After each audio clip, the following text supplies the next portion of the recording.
Hello everyone, welcome to another video talking geeky stuff with me. So today's video is Thor Love and Thunder, my thoughts. So I just got back from the cinema a couple hours ago. So it's still fresh in my mind. So this video is just about my thoughts and a little review. But before we start, spoiler alert. So please go watch the movie first and come back and watch this video if you can. You have been warned. 3, 2, 1. Here we go. Anyway, let's talk about this movie. But before I start, let's play the trailer in the background while I talk over it. Anyway, so after, like I said, I think Ragnarok was my favorite one, and I was really looking forward to it because after the last two Avengers, I believe that Thor kind of played a big role in those two movies. Really looking forward to this. I thought the trailer was pretty good. I mean, nothing special, you can see Taika Waititi's comedy elements in there as expected. So I was really looking forward to it. So I was thinking to myself that could this be Thor's $1 billion movie? If you think about it, one of the first Avengers, and he hasn't had $1 billion movie yet. I mean, Iron Man's had it, Captain America's had it, Black Panther's had it, Captain Marvel has had it. So I actually even talking to my friend saying that this probably break $1 billion. Do I think of it now like that? No, I don't think it'll break $1 billion. And in honesty, I didn't like this movie that much. I used to think The Dark World was the worst Thor movie and one of the worst Marvel MCU movies. And then of course, for The Dark World slowly got kind of better because in the last few years, I think Marvel has MCU has kind of dropped a little bit. Not just a little bit, I mean quite a bit to be honest. Last year, you had Black Widow, not the best. Shang-Chi, not the best. Externals, not the best. Even Black Panther, I felt was overrated. So yeah, I mean, Doctor Strange kind of brought it back a little bit. I did enjoy Doctor Strange, the multi-universe, the second Doctor Strange. I really enjoyed it. So I really had high hopes for Thor, and yeah, it's bad, and it's actually the worst in the Thor series. I think it makes the Dark World look actually pretty good. We all know that Thor in the last few movies has become a bit more comedic. Especially with Taika Waititi writing and directing it. But in this one, I think they went a bit too far. I think he become a goofball. The costume design looks. See, I think Thor's costume I didn't like. I like one of his costumes at the beginning when they went to find Lady Sif. That costume was pretty cool. The dark one, sleeveless. I thought that was a good costume. And then when they found out they went to Earth to fight off Christian Bale, the kind of shadow monsters, and it kind of has that kind of almost Power Ranger look. It's like multicolored, rainbow color, and then his helmet he had on, which looks bad. I didn't like it. Jane Foster's Thor uniform suit looked pretty good. I had to give that. Valkyrie looked pretty good. I think Thor just looked a bit dumb, I don't know. It didn't look badass enough. It didn't look threatening. It's too colourful for a Viking. And not only that, there are some funny elements, of course. I mean, I've kept on saying Chris Hemsworth is really, he's got nice, good comedy timing. But some of the dialogue was just kind of, the timing wasn't right. I think sometimes over-exaggerate his expressions. He's become a bit of a goofball, as I said. It's great to see the Guardian of the Galaxy in the beginning, of course. It's great to see Korg, his rock friend, voiced by Taika Waititi. Excuse me. And then, yeah, so... Okay, let's start off the beginning sequence, kind of play-by-play. Starts off with Christian Bale. And he's walking through the desert with his daughter, and he's praying to the gods for water. And of course, lo and behold, his daughter dies. and he finally stumbles across a god. I don't know which god it is, but it must have been thousands of years ago. They don't really tell you what timeline it was and what tribe it was or anything like that. And from the moment he spoke to the god, I don't know who played the actor, and it was a very goofy scene. Christian Bale was kind of like putting on Shakespearean acting. The god was just kind of like joking around. He just, I was like, what? Just the first scene. I was like, what the hell's going on? You've got Christian Bale, who's an amazing actor.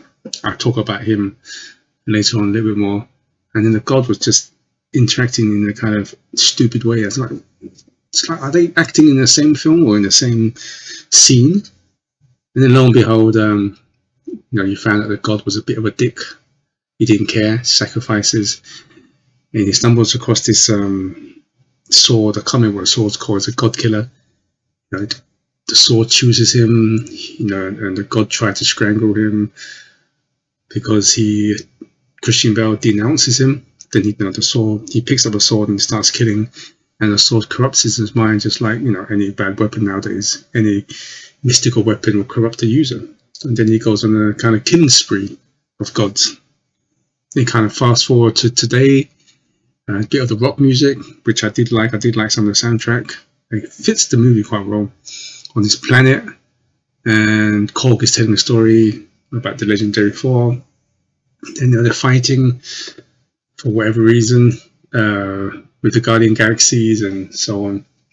So they finish the battle, and the distress signal. They see Lady Sylph and Gorg, Christian Bale's characters, go around killing gods, and they kind of separated. Now, there's a pretty funny scene where Chris Pratt, Star-Lord's giving Thor some advice about love and so on.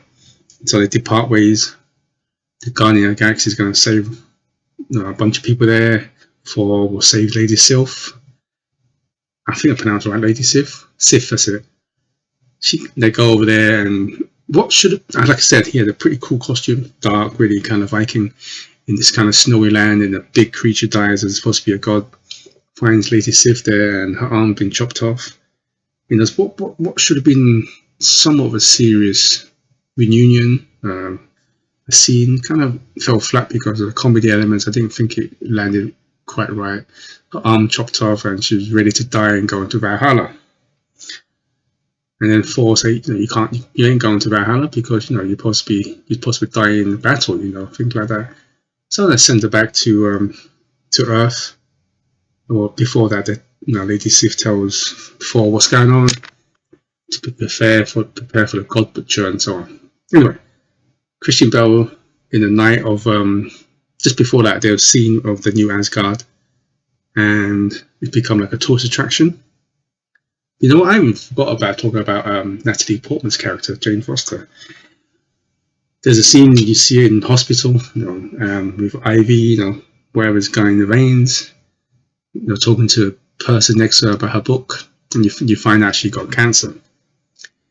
She says they have long to live, and she's a scientist. She's trying to find a cure, and so on. And then one day, or one night, or one evening, Muna, the Hammer, calls her. She makes a visit to New Asgard as well. And there's some funny scenes. You see Chris Hemsworth's real brother, and Matt Damon playing, and also Neil. What's his name again from Jurassic Park, playing the scene in Ragnarok where Thor dies and they meet the sister. That was pretty fun. So it became a tourist attraction. And they talk about the hammer, how it got broke, and then Jane Foster's there, and then you see the hammer kind of reforms. It cuts to Thor. Anyway, so that's the story of that. Then you see New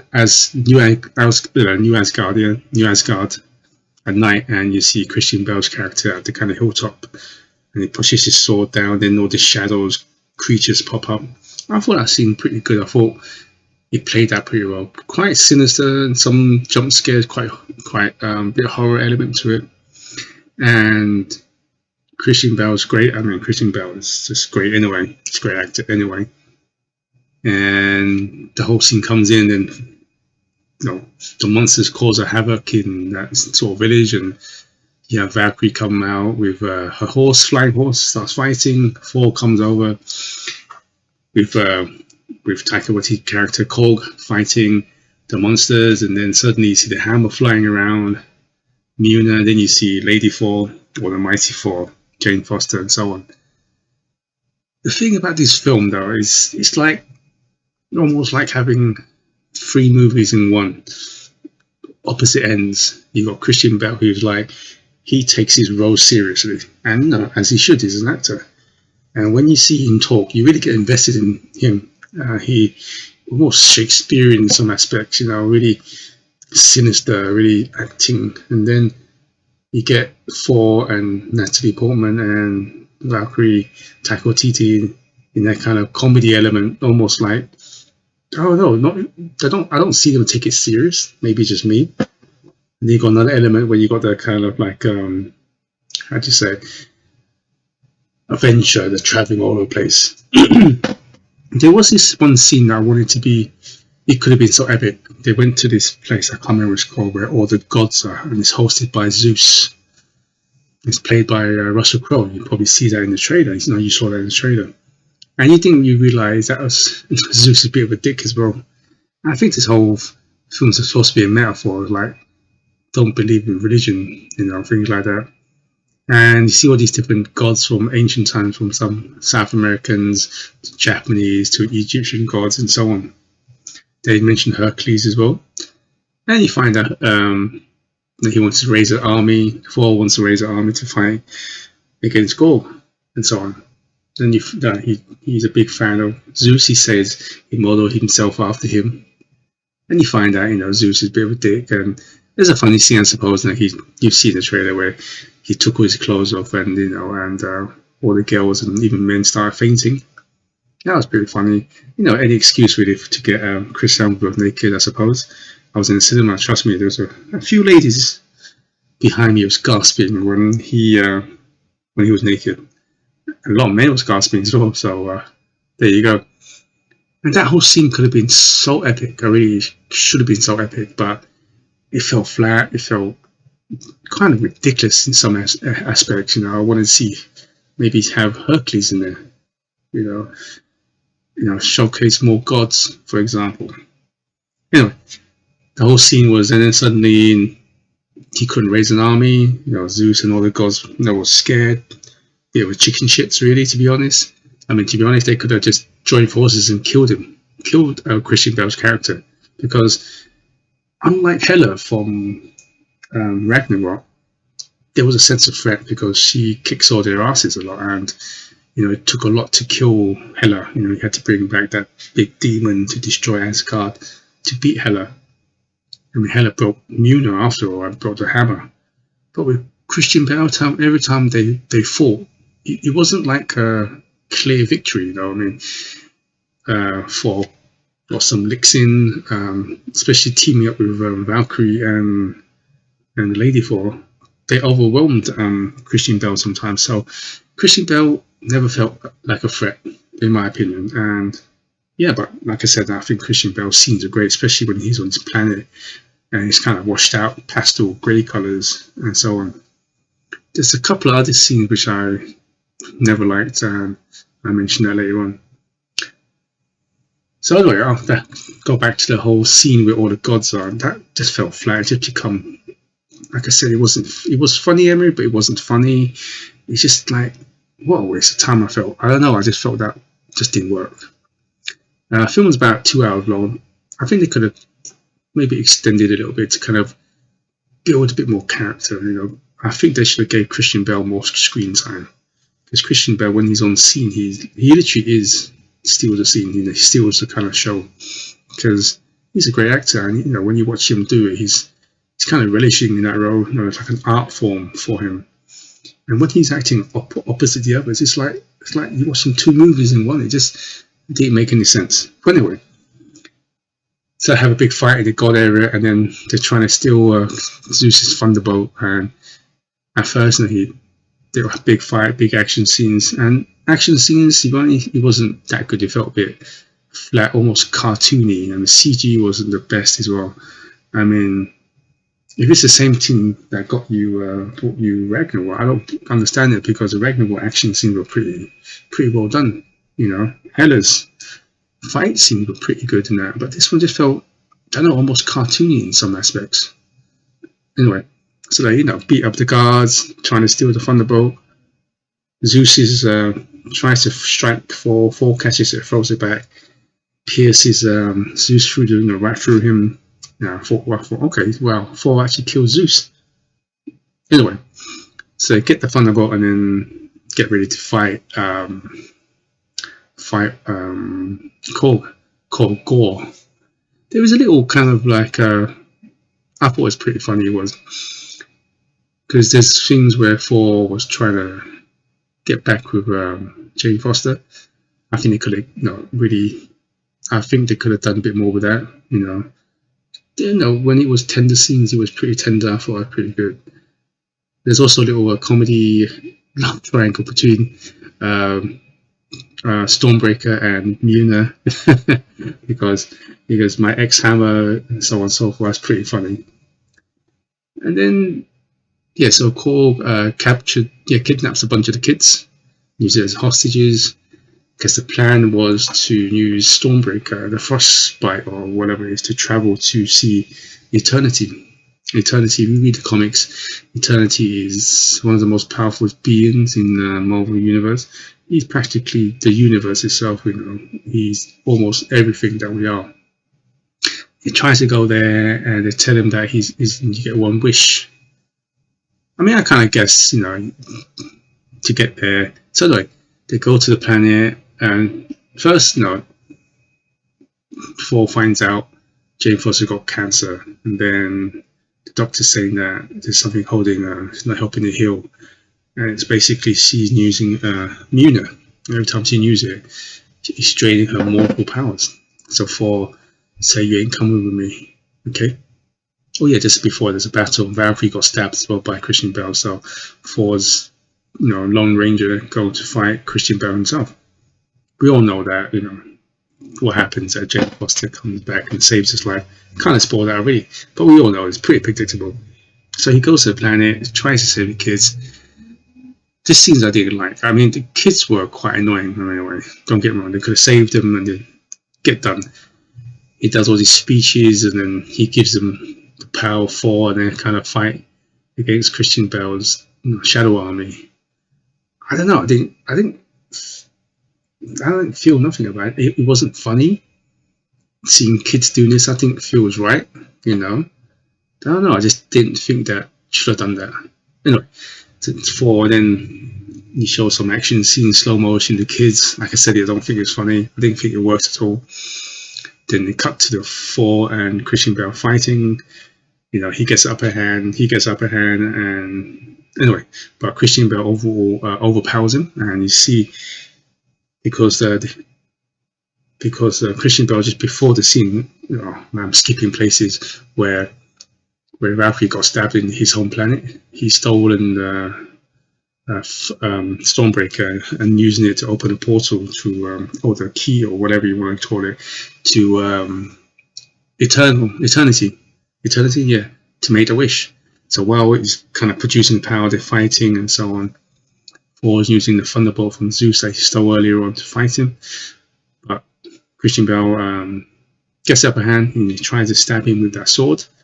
Thor's holding it, and then lo and behold, of course, Jane Foster comes in and saves the day. They tag team, and then the idea was to not kill, but destroy Christian Bale's sword, because that's his source of power. They destroy it. Jane Foster makes the ultimate sacrifice, and so on and so forth. And then, while Jane Foster is kind of like dying here, Christian Bale runs through the portal into this kind of like open space where there's water, and then you see Eternity sitting down like a Buddhist kind of sitting down, lotus pose, and he makes a wish. Of course, he wanted to wish his daughter to come back, which I found a bit stupid because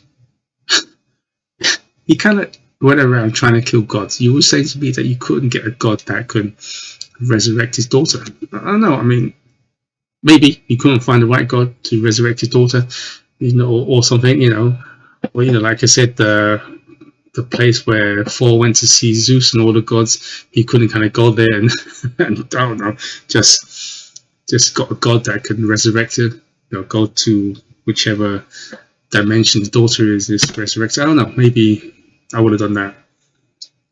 And then not only that, it's like he's lying there and Thor's holding Jane Foster. It's like, Thor could have gone over there and just kind of, how do you say, beat him up a bit more, and then eternity tells Thor, I grant you one wish, and you can see a nice flashback or something like where Thor sees, his mother died, Loki's died, and all these his friends died, and Heimdall died, and his father died, and he could wish all that back, wish all them come back, right?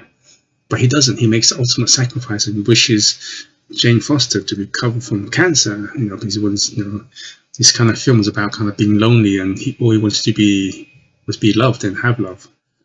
Something like that could have been better, because then, but Thor just lets Christian Bale wish, the daughter comes back, and she wished for a daughter to come back, but Christian Bale dies because it was a sword that kept him alive. So he resurrected the daughter, but he's not going to be there as a father to look after her, and he kind of asks Thor to look after the daughter, which is cool, And then Jane Foster kind of dies and turns to like gold dust and flies in the air. And then Cole, like the beginning, talking about story, and he's telling the story of Jane Foster to Mighty Thor and so on, how she sacrificed herself to save the universe. And then another scene, what looks like a kitchen, making food for her daughter, and they go out fighting, and she has these special powers and so on.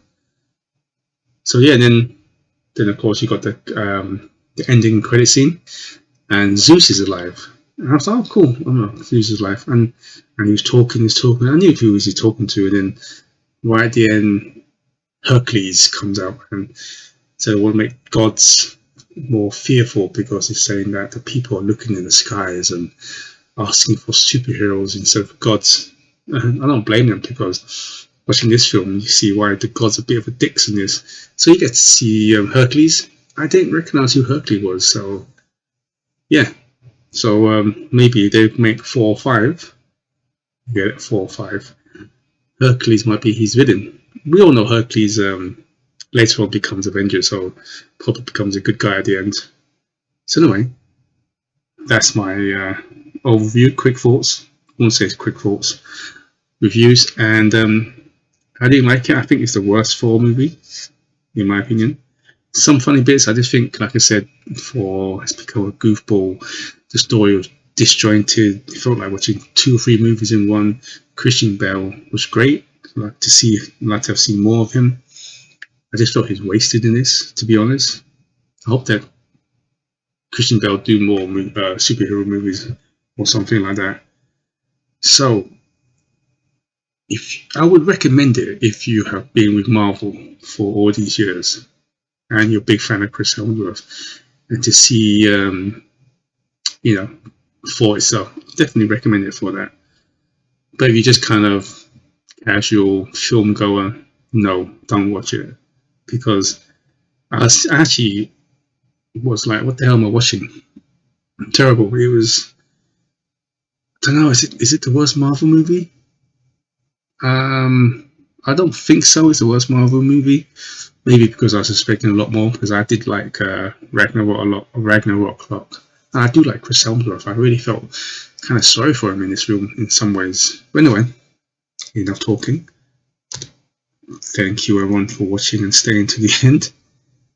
And please do subscribe for more talking geeky stuff. Until next time, good morning, good afternoon, and good evening wherever you are in the world. And please stay safe. Goodbye.